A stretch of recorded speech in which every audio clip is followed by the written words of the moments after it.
Boa tarde, pessoal, tudo bom? Sejam bem-vindas e bem-vindos. Desculpe o problema técnico que a gente teve hoje, mas realmente o notebook, 10 minutos antes das 2 da tarde, ele acabou trancando e não voltou. Eu estou reiniciando ele agora para ver se eu consigo mudar de máquina depois, mas realmente parece que vai demorar. Então eu optei por começar agora pelo desktop para a gente não perder mais tempo. Peço desculpas novamente, mas vocês sabem que às vezes as tecnologias dão um banho na gente, nos controlam, né? A gente não controla elas muito bem. Então, já que a gente está um pouquinho atrasado, uns minutinhos, quantos? 20, bastante atrasados. Eu proponho que a gente comece logo a aula. Eu quero só mostrar algumas páginas de PowerPoint aqui, acho que meia dúzia, só para dar uma introdução na leitura simbólica que a gente vai fazer no filme de hoje, 2001, Uma Odisseia no Espaço, como está indicado aqui na tela do PowerPoint, porque eu acho que começar com o filme direto e começar com as leituras simbólicas, ou seja, com a mitocrítica, pode ser um pouco enigmática demais. Então, eu acho que essa introdução, deixa eu clicar aqui para rodar a página, indicando mais ou menos o que a gente vai ver em termos de simbolismo, é melhor para vocês terem em mente, e daí a gente pega o filme e vai adiante. Vai ficar um pouco mais fácil de compreender, eu acho. Bom, o filme eu pedi para vocês darem uma olhada nele novamente, ou pela primeira vez, como um indicativo, não que fosse obrigatório, mas com isso vocês poderiam apreciar muito mais os conteúdos de aula de hoje. Bom, a gente sabe que esse filme ele propõe uma longa elipse cinematográfica, é a maior elipse cinematográfica da história do cinema, como a gente sabe. Ele, em um corte cinematográfico, vai da pré-história para um mundo futurístico, um mundo de viagens espaciais, de movimentação entre planetas, e muito conhecido por isso, mas também pelos muitos mistérios que o filme apresenta para a gente, e mistérios de ordens variadas. E alguns deles a gente vai tentar desvendar hoje, pelo ponto de vista do simbolismo, das narrativas míticas que a gente estudou e das imagens simbólicas que a gente já viu até agora. Mas o fato é que o filme como um todo, ele indica essa movimentação evolutiva entre australopithecus, Homo sapiens sapiens, que são constituídos, e a gente faz parte dessa espécie, quer dizer, somos nós, esses sapiens sapiens, e também um novo homem, um homem das estrelas, eu chamei dessa forma no filme. O filme não dá um nome para essa nova figura que surge lá no final da narrativa, mas o fato é que esse filme vai trabalhar com algumas noções importantes, e a questão da evolução é fundamental. Essa constante antropológica que faz a gente resolver os problemas que a gente encontra no cotidiano, e com isso vai fazer a gente se adaptar e evoluir. Então o filme aborda questões importantes, que nem a origem do cosmos e dos humanos, esse mistério sobre o sentido da vida, o futuro da civilização também, e essas possibilidades do divino ou da inteligência alienígena como determinantes na vida humana, na vida no planeta Terra. A questão do divino ela fica muito subentendida no filme, mas é importante que eu diga para vocês que o Kubrick algumas vezes falou em reportagens, em entrevistas, que 2001 é também uma busca por Deus. Então, é um filme que propõe muitas questões misteriosas, como eu tinha dito, mas também propõe possibilidades de leituras variadas. Essa perspectiva da conquista, da superação da humanidade para resolver seus problemas e assim evoluir é muito importante no filme, é quase evidente, mas trata-se então também de uma possibilidade de uma renovação cíclica da espécie, mas também de uma renovação cíclica simbólica, digamos assim. Então, essa subespécie Australopithecus e Sapiens sapiens acaba evoluindo em determinados momentos fundamentais para o filme, para a narrativa fílmica, e isso vai mudar o percurso das civilizações ou dessas espécies profundamente. Então, esses momentos evolutivos de conquista, de superação, eles ocorrem justamente quando se dão esses alinhamentos astrais, como a gente vai ver em vários momentos do filme. E justamente quando se dá esses elementos astrais, ocorre também o aparecimento do monólito negro, como a gente pode perceber no filme continuamente. E isso tudo indica, ou pelo menos, se a gente parar para perceber o filme do ponto de vista simbólico, esses alinhamentos astrais estão muito próximos dos eixos cósmicos que são simbólicos, da ordem mítica, e que instauram um simbolismo do centro. Tudo isso a gente vai ver logo mais. Mas então esses saltos evolutivos acontecem e a humanidade acaba evoluindo. Ela dá saltos evolutivos que são tecnológicos e biológicos também. Então isso é importante que a gente tenha em mente, com o filme a gente vai poder elucidar aos poucos. Então esses são momentos ideais de convergência cósmico-simbólica que leva à possibilidade de uma evolução. Esse salto simbólico que eu chamei na tese. Então, com a atualização desses mitos cosmogônicos em rituais, em ritos, que a gente pode entender que a cosmogonia, e eu já falei várias vezes, né, que são essas narrativas que percebem a formação do cosmos, do mundo, ou de uma nova civilização, de uma nova espécie, elas se dão nesses momentos de alinhamento dentro do filme. E nas narrativas míticas, nas mitologias variadas, isso acontece também. O Eliade diz que esses são momentos e modelos exemplares de toda espécie de criação. Então, não é só a criação cósmica, mas, que nem eu falei antes, a criação do mundo, a criação de uma cultura, a criação do ser humano, de uma espécie, a criação de, talvez, um alimento, e mesmo de um rito dentro de uma cultura mais fechada em si mesmo. Então, esses momentos de cosmogonia indicam esses momentos originais, de um começo, de um início muito importante, e a gente viu no decorrer do curso que esses momentos iniciais, primordiais, tendem a ser momentos puros. A própria criação poderia ser entendida como um momento um momento inicial que é modelo de todas as outras criações, de todas as outras iniciações, por exemplo. Então, esse tipo de mito sobre a formação, sobre a criação, mitos cosmogônicos, eles acabam sendo ritualizados, e no rito eles podem acontecer novamente, faz parte daquela noção mítica do eterno retorno. Pelo rito a gente consegue trazer aquele momento inicial de novo. Isso a gente vai ver no filme também, como acontece, pelo menos como a gente pode introduzir, não, mas interpretar essas questões pelo ponto de vista do imaginário, como é que isso tudo se dá e se resolve em termos de narrativa cinematográfica. O fato é que esses momentos iniciais afundantes são importantes e são eles que vão permitir esses saltos evolutivos que eu vinha falando antes. Tinha falado, então, dos alinhamentos astrais, e essa imagem arquetípica, que várias delas que vão surgir nesses momentos de alinhamento, de eixo cósmico. Num dos momentos principais do filme, que vai da pré-história para o momento espacial, é justamente aquela elipse cinematográfica super ampliada, digamos assim, a maior elipse de todos os tempos. Ela acontece justamente quando transforma a imagem arquetípica da arma em uma outra figura, vai ser transformada em uma espaçonave, né? uma espaçonave para viagem intergaláctica. Então, isso vai ser importante, que a gente vai ver justamente uma transformação do osso em arma, mas depois esse osso-arma vai virar um instrumento tecnológico ainda mais avançado. Depois eu vou explicar tudo isso direitinho. Importante que a gente vai dar também uma olhada nas questões simbólicas que envolvem o computador HAL 9000, esse supercomputador que acaba gerenciando a espaçonave Discovery One, que vai levar o homem até Júpiter para buscar informações, para fazer novas descobertas. Então, a gente vai dar uma olhada em como é que o HAL está miticamente inspirado, digamos assim.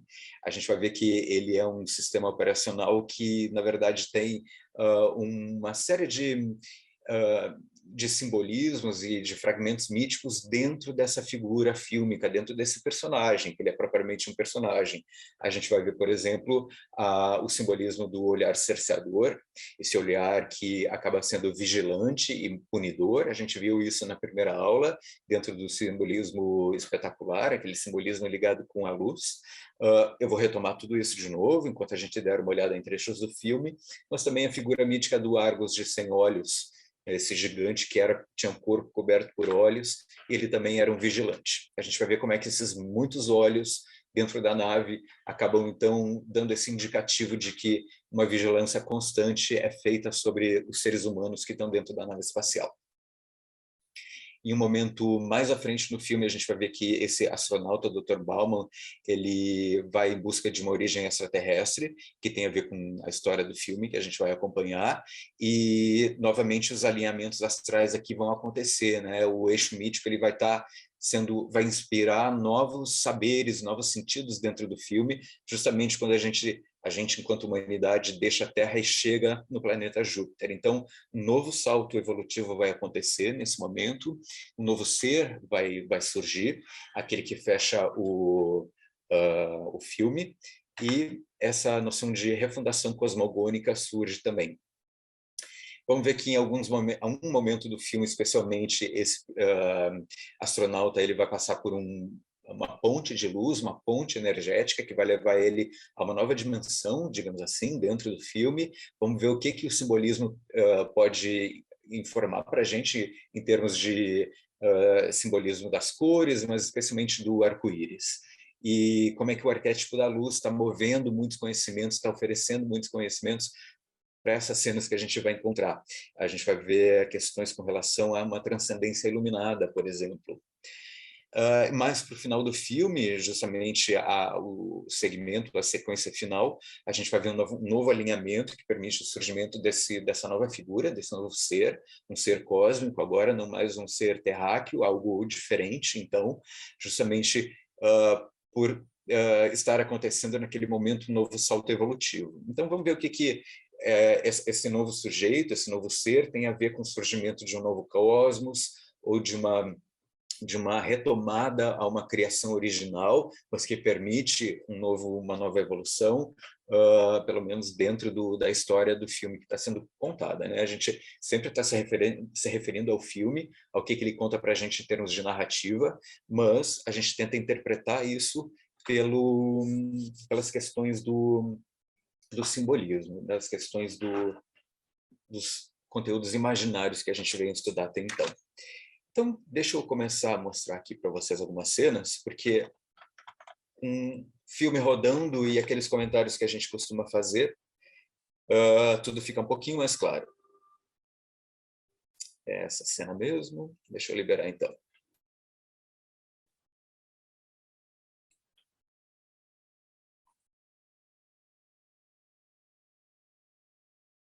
Então, vamos lá. Eu acho que eu não separei o som. Deixa eu liberar o som de novo, porque senão nada vai fazer sentido.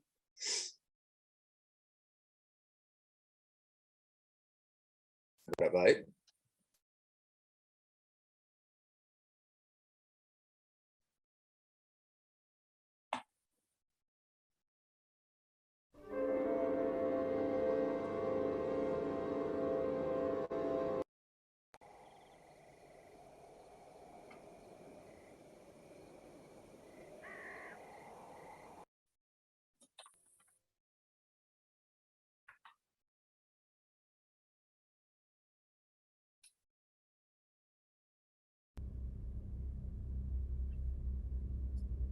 Vou fechar minha câmera, pessoal, para ficar mais possibilidade de um novo ser. Tá mais claro do que isso, impossível. Deixa eu fechar aqui o filme para liberar minha tela de novo, para a gente conversar um pouquinho. Mas essa possibilidade de renascimento enquanto surgimento de um novo ser equivale, como disse o Eliade tantas vezes, a gente tentou retomar isso aqui algumas vezes no nosso curso, equivale ao estabelecimento de um novo cosmos. Né? Não estou dizendo que surge um novo universo aqui, mas uma nova possibilidade de cosmicidade, de organização desse novo ser que vem ou poderá vir a instaurar uma nova possibilidade de civilização, porque não é a mesma que a gente viu antes, é uma outra, é algo que é da linha do cósmico, da linha estelar, não é mais um humano propriamente dito, é uma outra coisa, é uma outra possibilidade de existência. Então, esse renascimento está ligado com o retorno mítico à origem. A gente viu que esse sujeito que nasce, esse bebê cósmico, ele paira na órbita da Terra, novamente, ele volta a uma espécie de lar, porque ele reencontra essa fonte original dele enquanto humano, mas mesmo que ele não seja humano, ele faz esse retorno. Agora, veja que interessante uma fala do Eliade, para a gente ver que essa volta à fonte, na verdade, pode ser uma volta a uma fonte que a gente ainda não conhece ou não conhecia até então. Só um parênteses para falar dele. O retorno à origem oferece a esperança de um renascimento. Para as sociedades arcaicas, a vida não pode ser reparada, somente recriada mediante um retorno às fontes. E a fonte por excelência é o prodigioso jorrar de energia, de vida e de fertilidade ocorrido durante a criação do mundo. Então, o Bauman, ele, na verdade, ele não tem a vida dele reparada. A gente viu que depois de passar pelo túnel de energia, túnel de luz, que a gente poderia entender como um arco-íris cósmico, que coloca duas dimensões em relação, ele envelhece e ele morre. Ele não tem a vida reparada, ele tem, na verdade, a vida recriada. Ele recria, ele é recriado, ele renasce enquanto bebê cósmico, né? Enquanto ser estelar.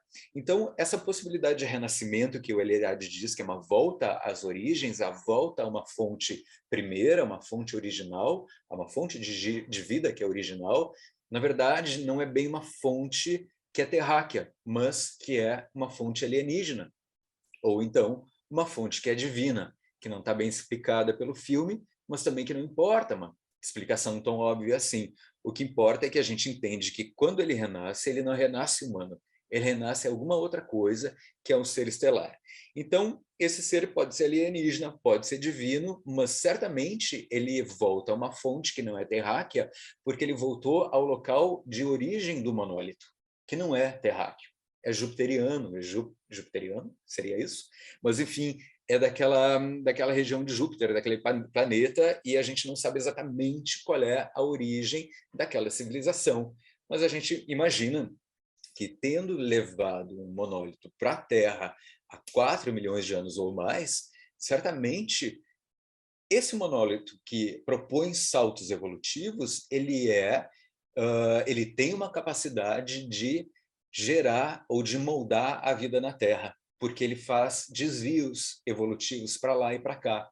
Ele cria saltos evolutivos, sempre que ele está em alinhamento com o Sol, com Terra, com Lua, ou, como a gente viu na órbita de Júpiter, com o próprio planeta Júpiter. Então, é uma volta a uma fonte original que não é humana, que ela é de uma outra ordem que não está bem explicada no filme, mas que está bem clara que não é humana, que não é terráquea. Então, esse retorno ele é mais um mistério do filme, mas pelo menos a gente sabe que, muito provavelmente, a evolução humana teve um toque de uma outra ordem, que não é a ordem só humana. Aquele monólito está ali para comprovar. É um monólito alinhado com seres não, com corpos celestiais, astrais, que promove saltos evolutivos que são fundamentais para a existência humana. Mas não é só algo humano que está acontecendo. Essa evolução biotecnológica, cultural, pode ser também de uma outra ordem. Então, pessoal, esse eixo cósmico, simbólico, as narrativas míticas cosmogônicas, o meio tema da origem, da formação e da refundação, tudo isso são dínamos simbólicos que estão oferecendo sentidos para o filme. A gente pode fazer outras leituras, totalmente desvinculadas a essa. Mas se a gente parar para ver do ponto de vista mítico, simbólico, são esses indicativos que a gente tem. Quer dizer, um eixo simbólico que permite salto evolutivo e uma evolução que é biotecnológica, cultural, e que vai ser fundamental para a gente ter o mundo Terra, o planeta Terra e a civilização humana como a gente conhece, a ponto de ir para o espaço e de encontrar uma nova fonte. Uma fonte que pode ser de uma outra ordem, que o filme não explica, mas que não é terráquea, porque o monólito não é. Então, está subentendido aí algo que é importante para Nietzsche também. E a gente viu que Nietzsche ajuda a abrir o filme quando ele está sendo traduzido no Nascer do Sol, aquela fanfarra introdutória de Assim Falou Zaratustra, que é o poema sinfônico do Richard Strauss, que tem como inspiração a própria obra Assim Falou Zaratustra, do Nietzsche, que foi lançada em 1885, como eu tinha falado antes. E qual é o resumo muito objetivo da obra do Nietzsche é que o ser humano ele é entendido como uma forma transicional, que é uma forma que vai dos primatas hominídeos até o Homo sapiens sapiens, e chegando a um sobre-humano, um Übermensch, ou um super-homem. Então, a gente conclui que tudo está muito interligado.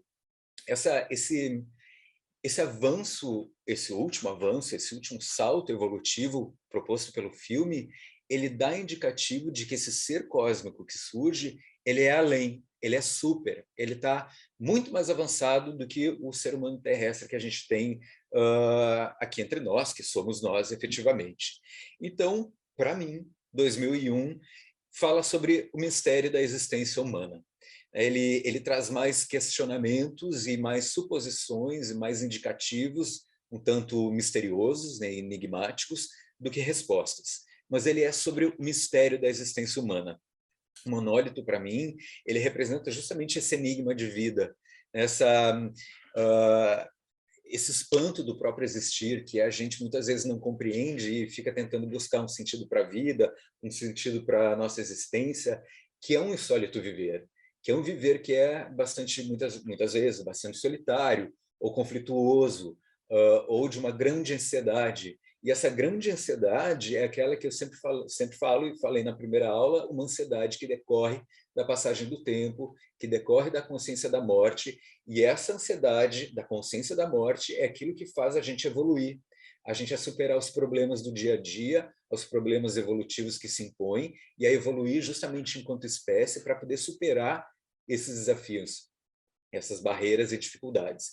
Então, a gente tem uma ansiedade com relação ao tempo que passa e à morte que se aproxima, e isso nos leva adiante, nos leva a pensar, a imaginar, mas também a criar filosofia, a criar ciência e a estender a nossa vida, não só simbolicamente, mas concretamente também. Muito se trata disso, eu acho, o filme. E a gente viu que essa imaginação potente que a gente tem, que nos faz criar os duplos e dos duplos criar uma possibilidade de uma eternidade simbólica, é isso que leva a gente a instaurar o próprio imaginário humano. A gente viu que o imaginário, esse sistema de imagens arquetípicas, simbólicas, simbolismos, fragmentos míticos, narrativas míticas, e o imaginário bota tudo isso em sistema, em correlação, em relação mútua e dinâmica. E, com isso, a gente leva a nossa vida adiante, superando problemas. É por isso que o Durkheim fala que o imaginário é uma possibilidade de equilíbrio psicossocial. Então, eu acho que o 2001 é um filme não só espetacular do ponto de vista cinematográfico, mas filosófico mesmo, né? Ele traz aí questões de Nietzsche, mas ele oferece simbolismos da ordem do divino, que o Kubrick diz que estão lá no filme, e que o imaginário pode ajudar a gente a compreender melhor. Eu não sei do ponto de vista de vocês, né? O meu ponto de vista, mais ou menos, é esse. O texto completo ele está na minha tese, né? Eu já mandei o link, vocês podem olhar depois com calma, se tiverem interesse em ler. Lá eu fundamento melhor tudo isso. Aqui é mais um debate, uma conversa. Mas eu abro o microfone novamente para vocês, porque gostaria de ouvir a opinião de cada um ou de alguns de vocês, porque é um filme que, como eu falei, toda vez que eu vejo, ele me motiva mais e me questiona mais e me deixa mais, digamos, no limbo ou nas fronteiras para poder compreender um pouquinho melhor. E às vezes a gente até fica pensando se tudo que a gente pensou antes não é um grande engano. Eu não sei. Fica a dúvida. Ó, Ana Maria levantou a mão. Ana Maria, por favor, comenta aí com a gente, explica um pouquinho a tua opinião. O Vinícius também queria falar, ele até se manifestou antes no chat, mas eu só vou dar uma palhinha, Vinícius. Por favor. O próprio Kubrick fala, se não me engano, não me lembro aonde, que esse filme foi uma busca fílmica por Deus. Então, eu acho que só essa frase a gente já tem que... Opa, peraí, que Deus, né? Que Deus é esse? Por outro lado, também a gente tem concomitantemente, não é só 2001, é 2001, uma odisseu no espaço. Em vez de navegar pelos mares, a gente não fala que a gente navega onde? Na rede. Né? Foi lá atrás o Kubrick pegou de navegar e até hoje a gente está nisso. Né? Nós estamos navegando para ver a força, como a gente está vendo, do imaginário, né? Como que o artista intui e isso se perpetua. A trilha sonora também, que eu acho que faz parte de toda essa linguagem e que ela vai nos envolvendo de uma forma tão inconsciente, e ela é tão linkada. Ele dividiu o filme em 4 fases, e foram 4 autores musicais. Só isso também, o tipo de som, o tipo de harmonia, o tipo de evolução que ele dá, só isso também já é um outro curso, né? Mas o que eu queria mesmo tá falando é exatamente isso, que a Odisseia faz parte. Júpiter, quem é? É Zeus, não é? Júpiter é Zeus. E uma coisa que me intriga é que os monolitos eram 3 monolitos, não era um só que estava. Aqui na Terra era um só. Lá no processo extra-terreno, são 3. Uhum. O personagem principal, que é o Bauman, né? Isso. O Bauman, quando ele retorna à Terra, eles são 3. É aquele que vê, depois o mais velho, depois o mais velho ainda, né? É como se ele tivesse trazido, nesse processo de evolução do mito do herói dele, o monolito nele. E ele traz para a Terra, e isso dá aquele salto quântico, né? Ele é o herói, é o único que pôde retornar, claro, de uma forma diferente, porque ele fez toda essa saga do mito do herói. E ele retorna. Fez uma grande travessia, né? Nossa, a maior travessia que todos nós sonhamos, né? De nos tornarmos aquele homem cósmico, o homem do Leonardo da Vinci, né? Por isso, a estrela. Ele é uma criança estrela. Tudo isso é muito arquétipo para um ser humano só elaborar no escurinho do cinema. Fora que a proposta inicial do filme, logo que a gente entra, que a gente não discutiu, são 4 minutos de total silêncio, numa escuridão profunda que só, né, Vinícius? Só no cinema a gente pode ter. Não dá para ter essa experiência com pipoca, o pé para cima, a mãe chamando, o telefone tocando. Não dá, não dá. Esse filme é só para os fortes. 4 minutos e as pessoas falam, acho que está com algum problema, eu acho que o cara que está projetando dormiu. Só aquilo já é um impulso, ou a gente entra no filme ou não consegue. Enfim, exatamente. E é curioso isso, esse comentário, porque eu me lembrei de algo que eu não falei, eu só estou buscando a minha tela. Eu quero mostrar esse livro aqui, que eu estava falando, do Michael Benson, não quero errar o nome dele, e ele abre esse livro, comentando justamente sobre a experiência dele com a mãe dele quando ele viu pela primeira vez na sala de cinema. E tinha gente que vaiava, tinha gente que não entendia nada e tal, e ele saiu do filme dizendo o seguinte para a mãe: não entendi nada, mas me apaixonei, adorei. Eu acho que a partir dali ele desenvolve uma cinefilia que é própria dele. Então é curioso esse filme com tantos enigmas, com tantas incursões filosóficas, com tanto simbolismo intrincado, arraigado, né, motivando sentido para ele, com tanta música e com tantos momentos de contemplação, como ele é capaz de, ainda hoje, se manter como um dos clássicos do cinema contemporâneo, né, do cinema de todos os tempos. E eu acho que é justamente por isso, por uma visão muito grande que teve Kubrick, mas não só ele, também o Arthur C. Clarke. O Arthur C. Clarke escreveu The Sentinel, que foi o conto que deu origem ao filme, e eles juntos escreveram um roteiro. Então, é claro, de novo eu digo, um filme não é só do diretor, talvez o filme seja tão ou mais do roteirista, mas no caso eles estão juntos aqui, porque lá é a origem de tudo, né? O roteiro coloca tudo no primeiro passo, e daí vem a equipe e coloca isso em audiovisualidade. Mas aqui eles trabalham juntos, diretor e roteirista, e eu acho que por isso, por eles intrincarem tanto e trazerem tantas informações que são racionais, mas são da ordem do sentimento também, são imaginárias, mas são científicas. Tudo isso faz o filme uma grande instituição do cinema, né? Sem dúvida nenhuma. E essas questões que tu traz para a gente, Ana Maria, são fundamentais também, porque ajudam a consolidar esse filme como um dos maiores. Vinícius tinha vontade de comentar também, ou de trazer comentários com relação, acho que era Star Trek ou Star Wars, agora não me lembro. Star Trek. Mas antes disso, queria falar algumas coisas. Assim, na linha do que a Ana Maria falou, né, o artista ele é um visionário, ele está à frente do seu tempo, né? Então, as relações que ele faz são impressionantes, né? Então, a gente sabe o mito de Europa, por exemplo, né, que vai ser inseminada por Zeus, vai ser raptada, né, por Zeus em forma de touro, vai ser inseminada, vai dar origem para Creta, dar origem ao Minotauro e tudo mais, né? E na década de 60 não se sabia disso. Hoje, a melhor possibilidade de vida fora da Terra no sistema solar é numa lua de Júpiter chamada Europa. Exatamente uma lua de Júpiter chamada Europa, né? Que ninguém imaginava isso nos anos 70. E ele, nos anos 60, e ele vai fazer exatamente uma viagem para Júpiter, né? E o monólito que dá origem a essa viagem não é o monólito dos australopitecos, né? dos primatas anteriores a nós, mas é o monólito da Lua daqui, né? Então é a outra Lua de lá que vai estar alinhada nessas coisas todas. E a gente sabe que as luas são fundamentais, né, para os planetas, não são assim adendos, penduricalhos, como a gente diz aqui no Sul, tem uma função muito importante para os planetas. E eu achei curioso quando eu vi a vida não também existiria nesse planeta se não fosse a Lua. Exatamente. Né? E Porque ela Io, quando controla as aparece, marés e tudo.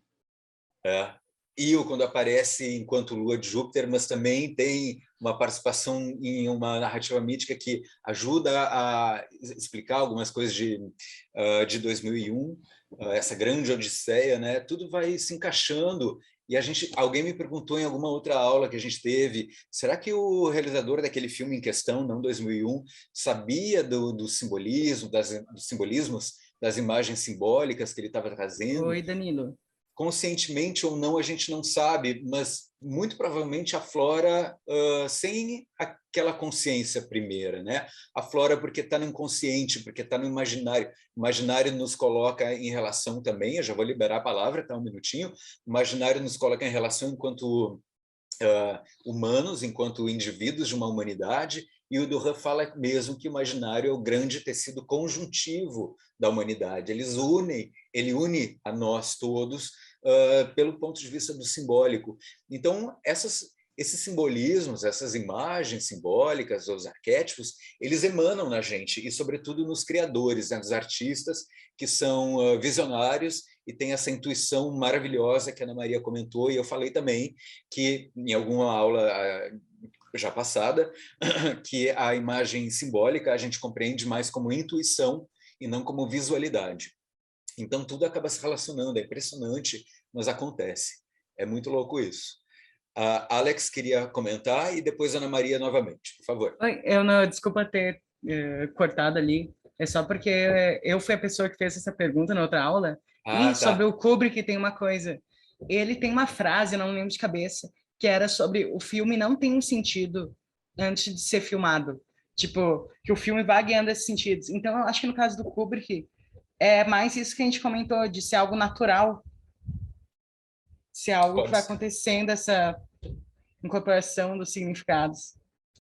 Eu acho que sim, eu acho que é algo natural, algo que surge, porque, como eu tentei demonstrar nas primeiras aulas, a gente está integrado pelo inconsciente coletivo, né? E os arquétipos surgem nos sonhos porque eles estão no interior do interior da mente, e eles emanam simplesmente. E esses conhecimentos simbólicos que integram o imaginário, lembrando que o inconsciente coletivo e o imaginário são coisas diferentes, mas eles emanam da mesma forma, sem que a gente tenha consciência sobre isso. Isso acontece muito nos artistas, e não é à toa que o Bachelard, nos livros sobre a imaginação material, são esses aqui, né, sobre ar, terra, fogo, água, ele identifica na criação dos artistas, sobretudo da literatura, esses conhecimentos simbólicos, essas imagens poéticas, os complexos poéticos que ele fala, que são justamente aglomerados de sentido poético, simbólico, literário e da ordem do inconsciente também, que acabam confluindo e criando complexos poéticos, novamente, porque eles emanam, eles surgem na criatividade, eles surgem na arte, na cultura. A gente vai ver na aula de quarta o complexo de Ofélia, surgindo no Um Corpo que Cai. Eu não vou entrar no complexo poético agora, a gente vê depois, mas só para corroborar a fala do Alex, que é exatamente isso que acontece, quer dizer, as coisas acontecem e surgem e emanam na criação, na criatividade das pessoas, porque surgem e vêm justamente do imaginário, do simbólico, que é compartilhado por todo mundo. Então, ainda que dentro da ciência, da academia, o imaginário não seja mais ou menos, digamos assim, respeitado enquanto perspectiva de estudo, ainda que isso aconteça, a gente não pode afastar os olhos do imaginário, mesmo que a gente queira fazer que ele não exista, não adianta, porque ele surge. E não é à toa que em um congresso de semiótica, na verdade era um seminário de semiótica, que é um estudo muito mais cerebral e menos intuitivo, que é o que eu faço aqui, muitos dos projetos que foram apresentados, dos trabalhos, lidavam com elementos do imaginário, como fantasmagorias, esquizofrenias poéticas, bom, enfim, elementos que surgiram lá, que seriam muito bem trabalhados nos estudos do imaginário, enquanto comunicação, enquanto filme, ou peça publicitária, que tinha também nos estudos da semiótica, e surgiram lá também, quer dizer, isso acontece. Né? A gente pode fingir que não existe, pode fingir que o consciente coletivo não existe, mas ele está lá, emanando sentido, emanando elementos. É uma coisa que acontece independentemente da gente querer ou não, independentemente da racionalidade.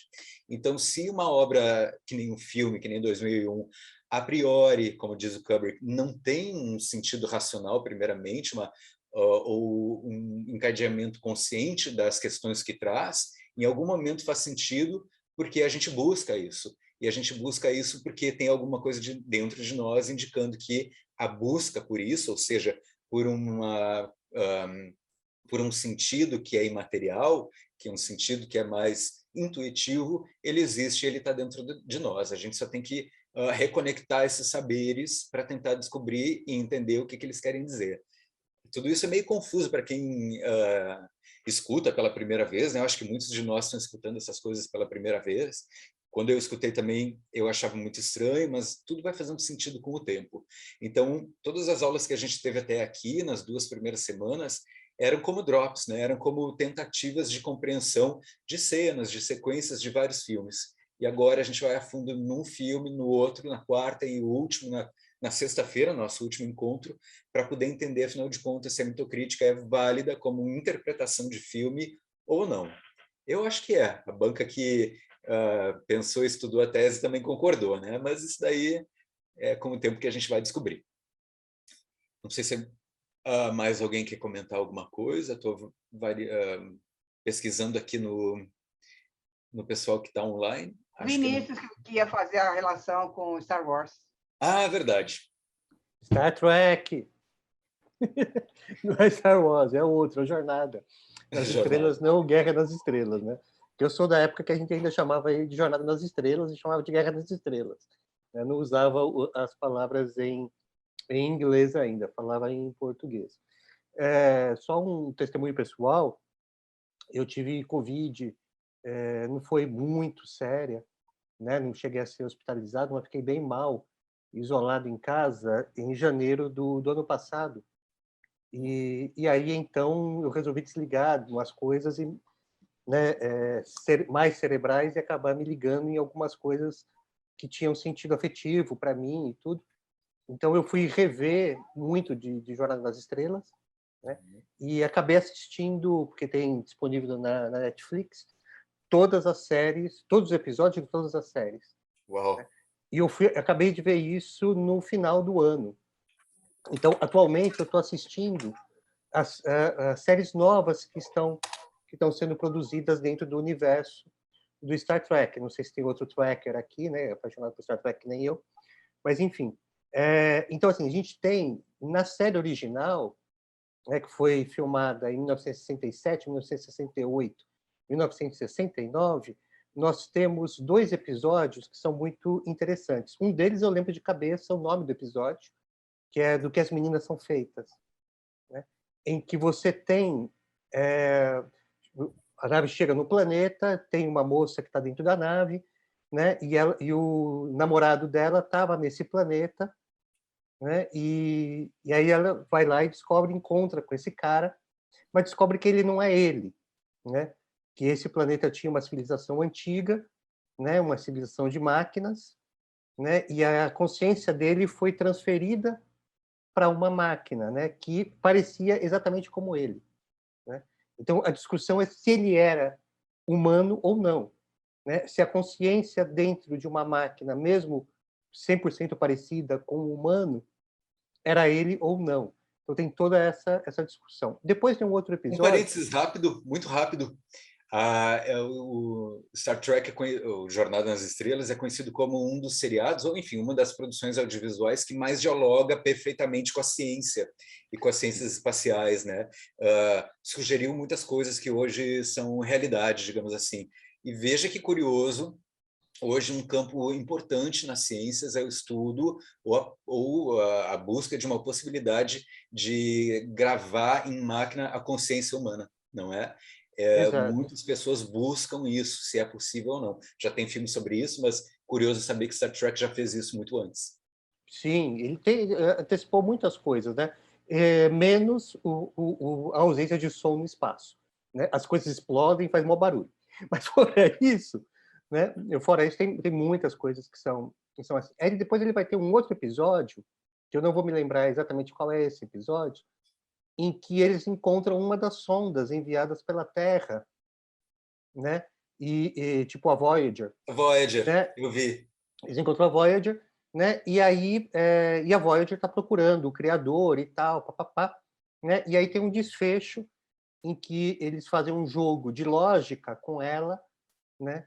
Porque ela acha que ela é superior aos seus criadores, né? Então como é que alguém inferior pode ter me criado, né? Aí então entra num jogo de lógica e ela pira e trava, tá certo? Aí quando terminou, né? Acabou Star Trek em 69, 10 anos depois, em 1979, eles fazem o primeiro longa-metragem de Jornada nas Estrelas, com toda a tripulação original e tudo, tal.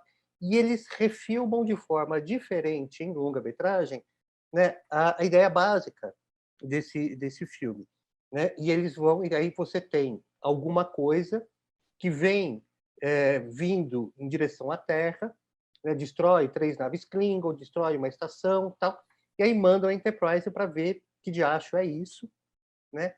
E é a tal da Vigier, que é a Voyager 6, né? Que passou por um buraco negro, tal, saiu do outro lado, né? E agora volta procurando o criador, né? Então, ela chega e vê que ela entende que a nave é um ser vivo, né? E não entende por que ela está infestada de unidades de carbono, né? E que a própria Terra está infestada de unidades de carbono, né? E ela quer entender qual é essa relação, né? Por que a nave, por que a Enterprise precisa de unidades de carbono para funcionar? E aí ela acaba tendo um desfecho diferente, que acaba tendo uma junção, né? O cara que era o capitão da Enterprise, o Decker, vai lá e se funde com a Vigia para ela entender o que é ser humano, né? E fala, olha, acho que assim, criamos uma nova espécie de vida. Há uma nova vida que é essa, que não é máquina, mas também não é humana, né? Aí você vai ter a primeira série que sai de Jornada nas Estrelas, a Jornada nas Estrelas da nova geração, é o Next Generation, Star Trek Next Generation, que aí você vai ter uma figura, um personagem, um dos principais personagens, que é o Data, né?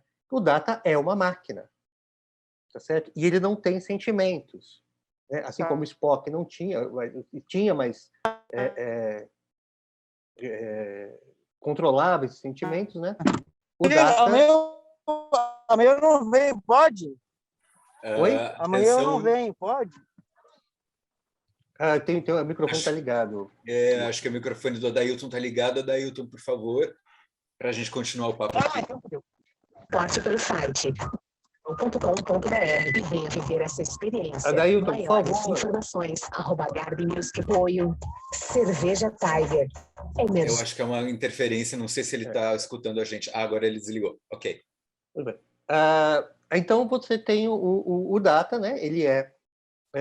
O Data ele emula muito mais o Pinóquio, né? É o menino, o boneco de pano que quer ser gente, né? Ele procura sempre uma humanidade que ele não tem, né? E o Data vai ter inclusive um duplo, né? O gêmeo malvado do Data, tal. Ele tem um duplo malvado que eles desmontam. Assim como o Hell também tem um gêmeo, né? Assim como o Hal também tem um gêmeo, né? No caso, o Hal é o gêmeo malvado, aparentemente, né? Exato. Mas o Data tem isso também, mas ele fica sempre procurando a sua humanidade e tal, né? E a discussão é essa: existe humanidade na máquina Data ou não existe, né? Então essa coisa. E atualmente você tem duas séries de Jornada nas Estrelas que estão em produção atualmente, né?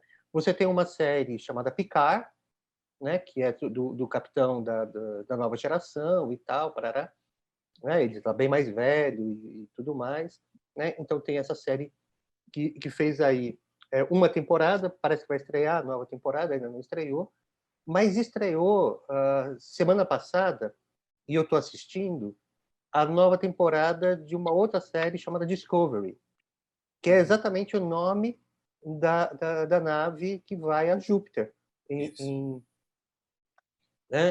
2001, Odisseia no Espaço.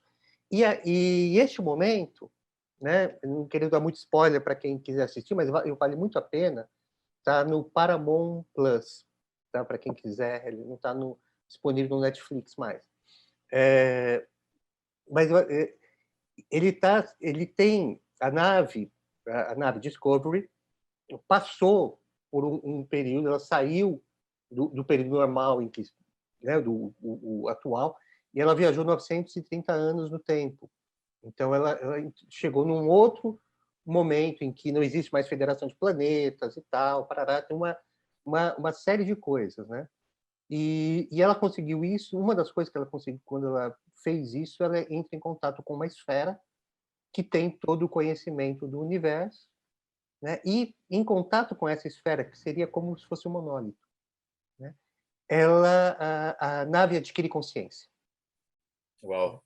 Então, é exatamente como o HAL 9000, só que você não tem o olho do HAL, né? Você não sabe por onde que ela olha, por onde que ela ouve, por onde que ela fala, mas ela fala, ouve e olha tudo ao mesmo tempo em todos os lugares, né? Então, acabei de ver o 7º episódio da temporada, eu acho que são só 8, vou ver o 8º talvez hoje. Essa Mas série chama um Discovery, dilema. é isso? Chama Discovery, Star Trek Okay. Discovery.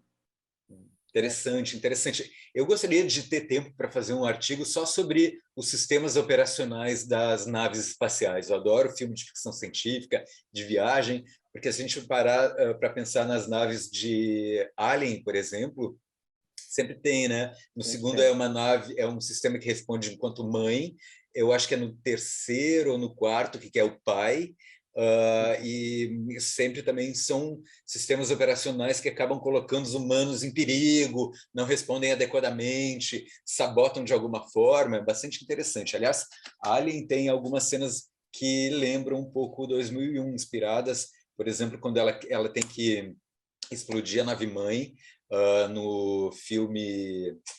Agora, no segundo filme, não, no primeiro filme, ela tem um sistema de desligamento da nave que lembra muito o que a gente viu há pouco. São tubos gigantes que ela tem que levantar, mexer lá dentro e baixar de novo para ativar uma bomba e tal. E lembra muito o desligamento de Hell. Então, eu acho que essas naves controladas por computadores é um filão interessante aí para a gente estudar. E agora essa indicação Não, que você para a gente é interessantíssimo. muito bom.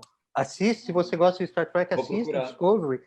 E nessa temporada, neste momento, eu ainda não sei quando é que vai ser o desfecho da questão, mas eles estão em confronto com a Zora. Ela chama Zora, né? Ou Zora, né? Que é o sistema operacional da máquina que criou consciência. Né? Que criou consciência, então eles estão conversando com ela, tal, tá Tá muito interessante, eu quero ver o que que vai rolar aí. Mas é a 4ª temporada do Discovery, vale muito a pena. E os caras têm essa tradição. O Jornal das Estrelas tem duas tradições que são muito... Algumas tradições que são muito interessantes. Uma é o que você comentou, né? Antecipou muita coisa, né? Inclusive celular e iPad, né? E várias outras coisas, tal. Então adiantou muita coisa de tecnologia. Tem essa questão da inteligência artificial e né, o que significa ser humano, o que não é ser humano, né? Mas ele também avançou muitas coisas em costumes, né? Então, o primeiro beijo interracial, né, da televisão norte-americana é entre o Kirk e a Uhura, né? Que é a negra que faz as telecomunicações, né? E assim, e você tem uma ponte de comando multirracial, né? Você tem um japonês, você tem um russo, né? Você tem um vulcano, né? Um alienígena, você tem uma negra na ponte de comando. Dando essa ideia de que só a união dos povos pode levar a gente adiante e tal. É interessante a gente lembrar isso. Que é pós-capitalista, ele não tem dinheiro, eles não usam dinheiro. Né? Lembrando algo que é super conhecido, mas só para lembrar novamente, que a ficção científica, especialmente aquela que fala de alienígenas e tal, ela acaba se referindo justamente aos humanos, né? Ela fala sobre a condição humana. Eu queria só agradecer uns comentários que o Arno mandou pelo chat. O Arno comentou algumas coisas sobre extraterrestres, extraterrenos e as divindades enquanto uma possibilidade de uma existência fora da Terra, né? E realmente os mitos lembram a gente que o divino, deuses em geral, não se conectam com a Terra, com o mundo dos terráqueos, com o mundo dos homens, mas eles estão num outro plano, e eu acho que isso explica um pouco esse distanciamento entre Danilo, mortais e imortais, talvez. Só para fechar o raciocínio, né, essa coisa de costumes, claro. A Discovery, essa última série, né, essa mais recente série, é a primeira a colocar personagens abertamente gays dentro da trama, né? Então, o médico, né, e o engenheiro, o cara que comanda o motor da nave, são casados, né? Eles dormem juntos, eles se beijam, né? São 2 homens e tal. E agora tem 2 novas personagens que você não sabe exatamente qual é o gênero delas, né? E então eles estão utilizando, inclusive, as traduções estão vindo com linguagem neutra, tal. Então tem essa coisa muito interessante. Para quem gosta de mitologia... Mas essa questão dos gêneros e orientações sexuais dentro de séries de ficção científica? Porque já teve outras séries com... Sim. Mas eu estou falando assim, que a Jornada das Estrelas ela é uma série que era vanguardista disso lá em Desde 79, então, claro. E continua com essa tradição. Legal. Né? Então, você tem esses personagens que são abertamente gays, né? E se acariciando, e se beijando, e dormindo na mesma cama. Então, eles conversam na cama, né? Aquelas coisas. Eu acho que essa busca de fronteiras, que eles estão sempre atrás de novas fronteiras, acaba se refletindo na construção de personagens, né? No estabelecimento de contextos e tudo mais. Muito interessante mesmo, muito legal.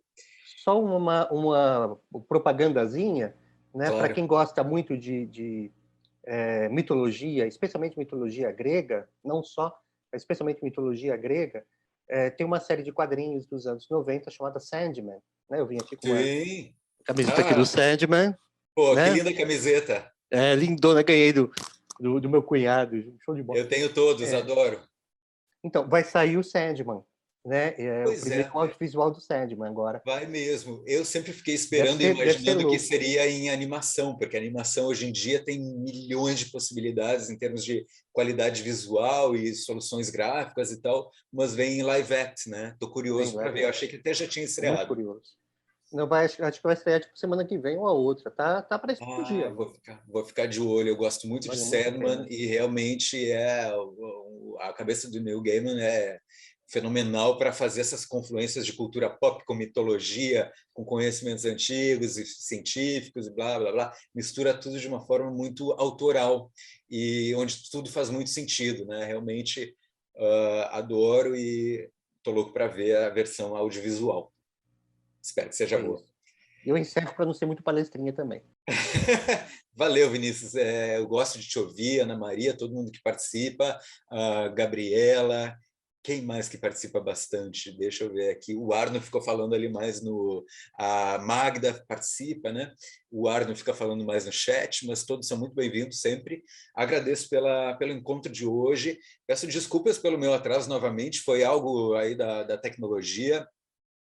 As rodas tecnológicas, né, que Matias falava para a gente, que acabam nos soterrando, nos focando, mais ou menos isso aconteceu hoje, mas eu acho que na quarta-feira vai estar engatilhado com o notebook, e eu sei que lá a transmissão do filme é melhor.